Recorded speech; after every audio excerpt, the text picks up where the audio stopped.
Je le disais également en titre, la semaine de la mobilité durable et du climat s'est achevée ce jeudi à Dakar. 12 grandes résolutions ont été émises par les experts venus de plus de 50 pays et ces conclusions vont être portées à la COP 27. Retour sur cette journée de clôture avec Aram Daoua. Ils en sont convenus. Les débats menés à Dakar autour de la mobilité durable et du climat sont infiniment plus riches que d'habitude. En attestent les résolutions fortes qui synthétisent 3 jours d'échanges et de partage. Résolution numéro 1. La promotion de l'émergence d'un cadre institutionnel et réglementaire adapté pour la mobilité durable, soutenu par une vision stratégique claire et définissant les mandats et obligations des acteurs publics responsables de la gouvernance du secteur. Résolution numéro 2. L'articulation intelligente de la planification de la mobilité et de celle du développement urbain afin de favoriser des formes urbaines propices au bon fonctionnement des services de transport collectif. Du cadre institutionnel au financement en passant par l'aménagement, la planification, les 12 résolutions qui composent la déclaration de Dakar font le tour des enjeux de la promotion de la mobilité durable. Dakar promet de dignement les porter à la COP 27.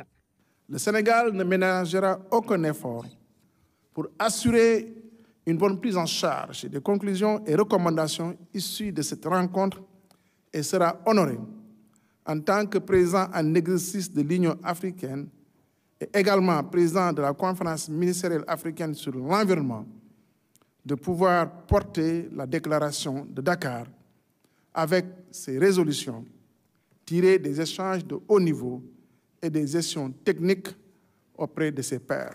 Plus de 1000 participants venus d'une cinquantaine de pays ont ainsi joué leur partition pour un futur mieux pensé en termes de mobilité et d'environnement.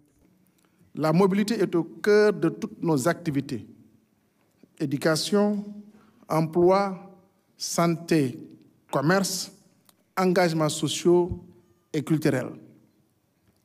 Cependant, elle se trouve face à des défis majeurs qu'il faut relever d'urgence si nous voulons remédier au problème du changement climatique.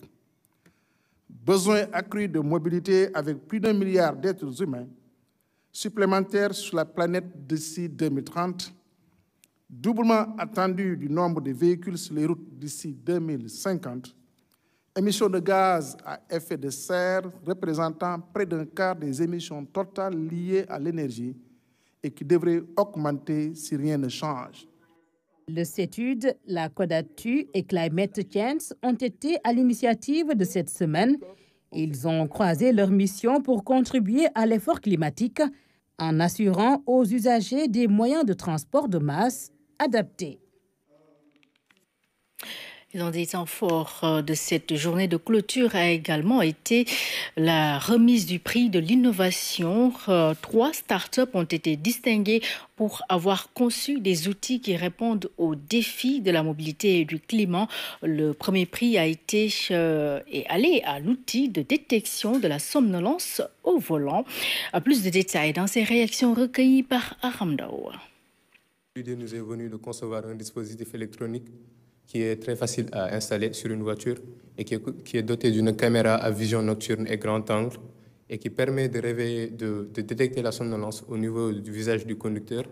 Et lorsque le conducteur commence à somnoler, immédiatement, ça déclenche une alarme qui va réveiller le conducteur. Donc c'est ça l'idée que nous avons eu à développer dans ma startup Photon que j'ai fondée l'année passée. Donc avant ça, je suis étudiant à l'Institut universitaire de technologie de Thiès en 2e année en génie électrique et informatique industrielle.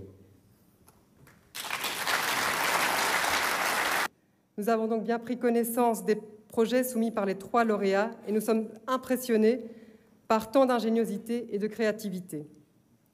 Ces projets sont portés par des jeunes, des personnes passionnées, comme M. Jim Momarlo, lauréat premier prix, à qui j'ai eu l'honneur et le plaisir de remettre ce prix.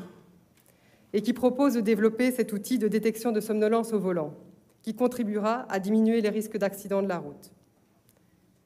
Monsieur Frédéric Mourier, deuxième lauréat, qui est porteur du projet Avatar Mobilité et qui propose de fabriquer et de mettre sur le marché des véhicules légers conçus avec des matériaux 100% recyclables. Et enfin, monsieur Youssouf Barang-Diourm, troisième lauréat, qui est un projet qui est porté par une équipe de jeunes diplômés que vous représentez, passionnés par l'informatique et qui propose de développer une application mobile d'achat de billets de train.